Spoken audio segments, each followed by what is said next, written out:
Ayan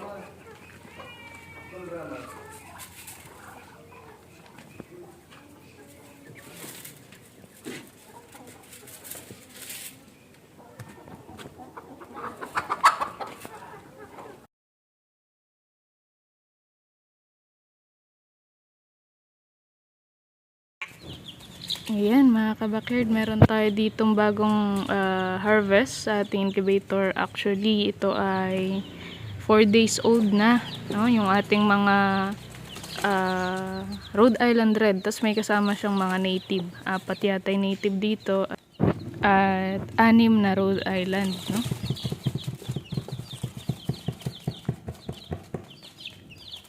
Ayan, no? Panabong yata itong ating Rhode Island Red. So ayan, masisigla sila, no? At meron tayong 1 day old na native, no? Ayan. So ayan mga kabakerd, 1 day old dito, no? So pinapisa ko kasi yan sa inahin natin. Pero yung Rhode Island ay galing sa ating incubator, no? So ayan, wala tayong brooder mga kabakerd. Andi dito lang yan sa karton. Ayan, pinapalitan ko lamang ng sapin or yung ating nilalagay na mga bond paper, no? So ayan, araw-araw. So ayan, no? Malalaki na sila at masisigla. Kahit na wala kayong brooder ay pwede po. Ito ay 3 days old. Ayan. So ayan, dyan ko lang din sila pinapakain para mas matututo po yung kalalagay natin na native. Ayan, no? Wala namang problema mga kabakerd, ano naman sila, masisigla. Ayan, no? So yan yung ating mga harvest, yung ating Rhode Island sa ating incubator. Yung native ay galing yan sa inahin, no? Sa pugad. So ayan mga kabakerd, ito naman yung ating Brahma rooster. Ayan, umu-okay na yung mga paa niya. Makita nyo po, ang ganda na po ng balahibo niya mga kabakerd. Katatapos ko lang din tong paliguan kahapon, no? So paligo natin, kailangan din bago mag breed mga kabakerd, dapat papaliguan muna natin yung mga breeders natin, no? Para makondisyon sila at mawala yung stress mga kabakerd. So ayan, kumikita nyo, ganda po ng balahibo niya sa paa. Kung gusto nyo po ng ganitong klaseng Brahma at hindi yung mga crossbreed, so PM lang po kayo mga kabakerd, no? So ayan, yan yung ating Brahma rooster, no? So ayan mga kabakerd, kape muna po tayo. Dito tayo ngayon sa ating backyard, no? Kung mapapansin nyo po, last video ko mga kabakerd ay yung madaming dahon dito, no? So actually, ako na po yung naglinis nito, nagtuloy, no? Ayan. Ako din po yung nagsusunog dyan ngayon. So si Mang Rod ay wala, umalis na. Hindi ko po alam saan siya nagpunta at 3 days na siyang hindi bumabalik, no? Ayan, katatapos ko lang na maglinis dito. Ngayon pala ako magkakape, alas 11 na po ng tanghali, no? Tapos ko na din pong pakainin tong ating mga alaga dito. Ayan.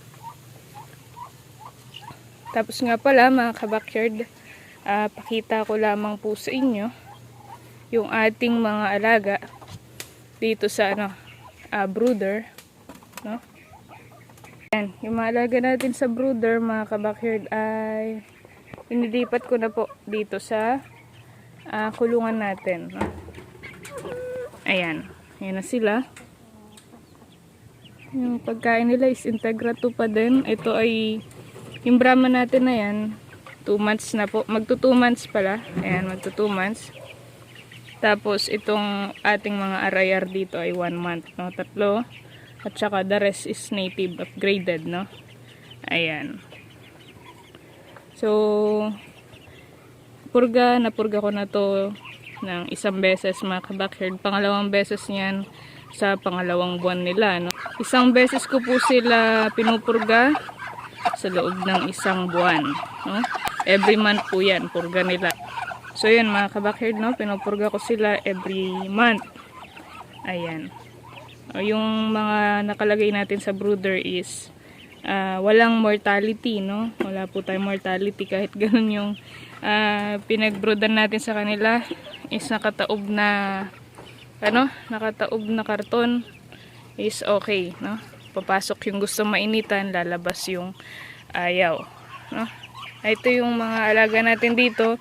Yung atin pong biniling Rhode Island Red ay medyo okay na siya, no? Maliksi na po at ayan, no, mailap. Unlike before, nung kabibili lang natin mga kabakyard ay hindi makalakad, ayaw kumain, no? Ayan. Tas ito, ayan, maubos na rin po nila, oh. Pampurga din po yan para sa mga breeders natin, no? Ayan. Ang Brahma natin, pinakawalan ko po dahil nga yung rooster natin is medyo pagaling pa lang, no? Ayan. Isasalang ko na yan siguro sila 5 days from now.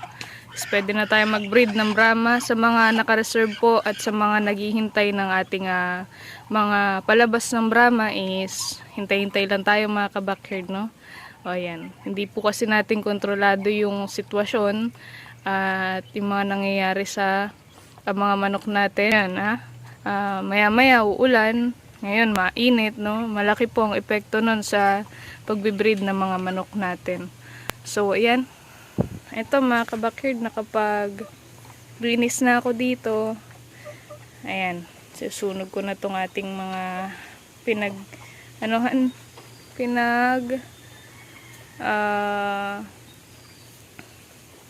tabasan ng ating puno ng kamatsili. Ayan. No? Ito yung mga alaga natin dito na Muscovy duck. Naglagay ng dahon ng mulberry, hindi na makita yung rabbit.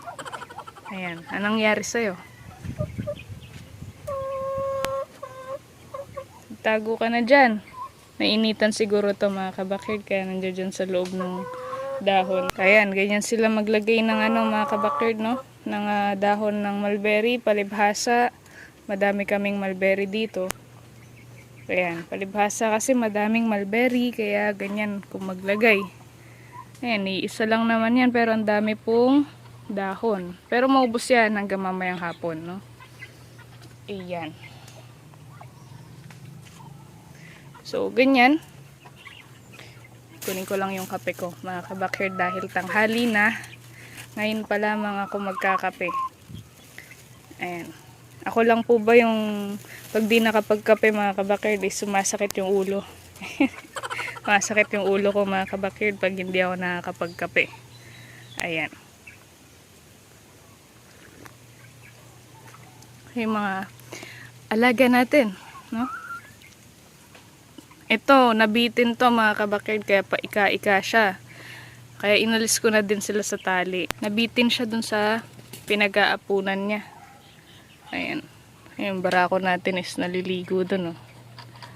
Ayan. No? Hindi sila umaalis dito sa ating kubo dahil yung may kinakain sila, yung pinapatukan natin na mga kabakyard, yung laying mash, no? Ayan.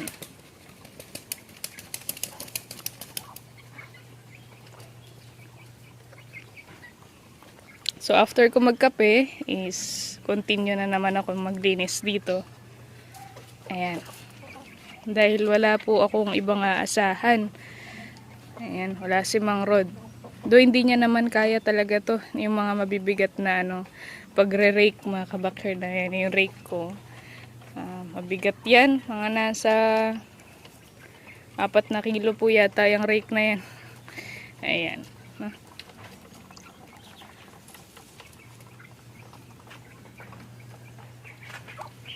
So, yan yung update dito sa ating mga kabakyard. Ayan yung mga alaga natin dito.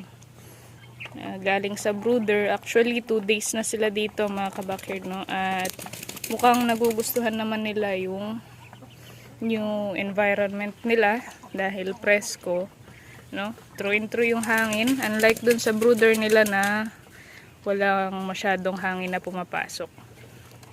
Ayan.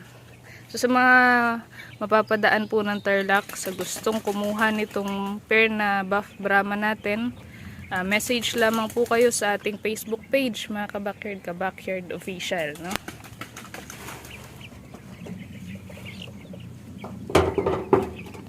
Ayan.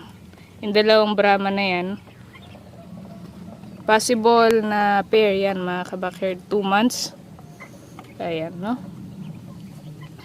Sa mapapadaan ng Tarlac, pwede nyo pong kunin yan. Message lamang po kayo sa Kabackyard Official page, no? Ayan.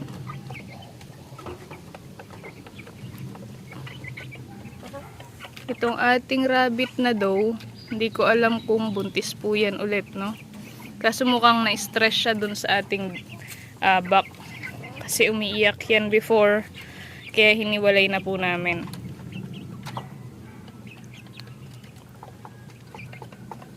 Ayan. Yan lamang mga kabackyard. Tapos, after ko nyan is, eto, i-rake ko ulit. Tapos magwawalis ako ng konti.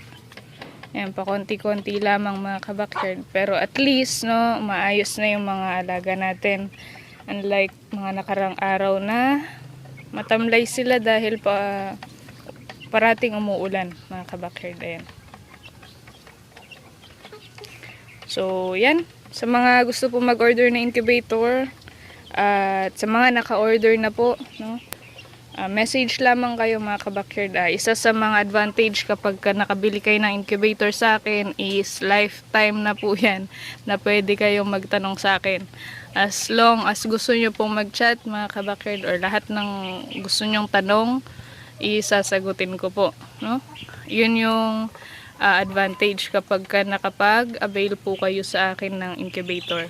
Kahit hindi related sa incubator, mga tanong basta sa farming, is pwede ko pong masagot yan based lamang po sa experience ko, no? Ayan mga kabackyard. So yun lamang po sa ngayon. Happy farming po sa ating lahat mga kabackyard.